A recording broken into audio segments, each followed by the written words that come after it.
अनुनासिक व्यंजन निम्नलिखित में से कौन से होते हैं? अनुनासिक व्यंजन निम्नलिखित में से कौन से होते हैं? द ऑप्शन वर्ग के पंचमा अक्षर। वर्ग के पंचमा अक्षर जो है कि अनुनासिक होते हैं।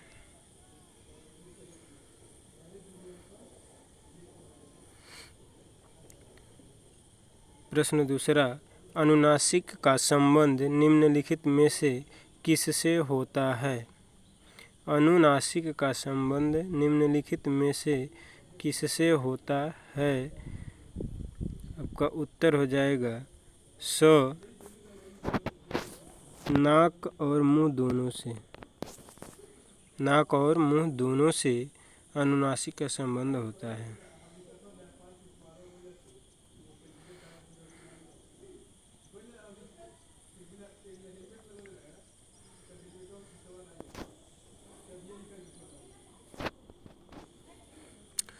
ट वर्ग का प्रश्न तीसरा, ट वर्ग का उच्चारण स्थान निम्नलिखित में से कौन सा है?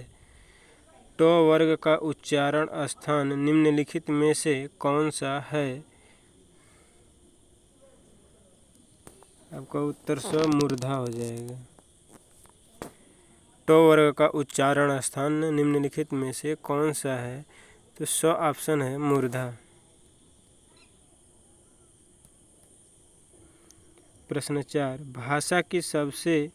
भाषा की सार्थक लघुत्तम इकाई निम्नलिखित में से कौन सी है? भाषा की सार्थक लघुत्तम इकाई निम्नलिखित में से कौन सी है? ऑप्शन हो जाएगा और शब्द।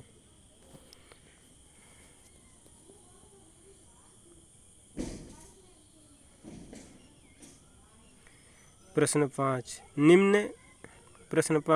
हिंदी वर्णमाला में अयोगवाह वर्ण निम्नलिखित में से कौन से हैं? हिंदी वर्णमाला में अयोगवाह वर्ण निम्नलिखित में से कौन से हैं? ऑप्शन 2 अंग और अह होते हैं। इन्हें अयोगवाह कहते हैं। ये अयोगवाह वर्ण है, अंग और अ।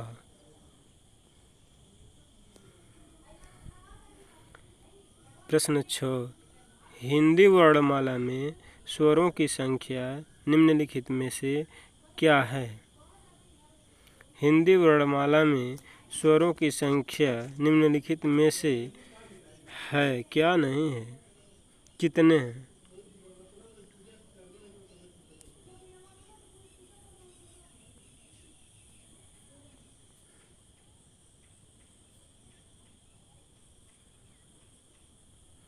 यहाँ हो जाएगा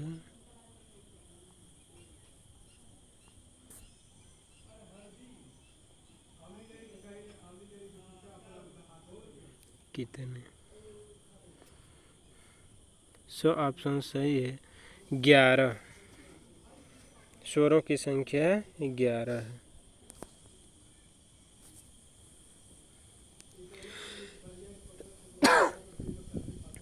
प्रश्न 7, भाषा निर्माण की इकाइयों का सही अनुक्रम निम्नलिखित में से क्या है?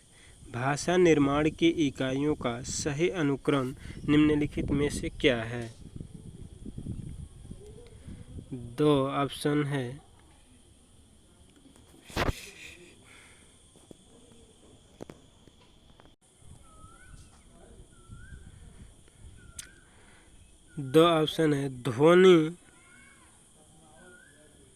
ध्वनि शब्द पद वाक्य। ये सही अनुक्रम है। भाषा निर्माण की इकाइयों का सही अनुक्रम निम्नलिखित में से क्या है? तो पहले ध्वनि, उसके बाद शब्द, उसके बाद पद, उसके बाद वाक्य होता है। प्रश्न 8, निम्नलिखित में से कौन सा एक संयुक्त व्यंजन नहीं है? निम्नलिखित में से कौन सा एक संयुक्त व्यंजन नहीं है?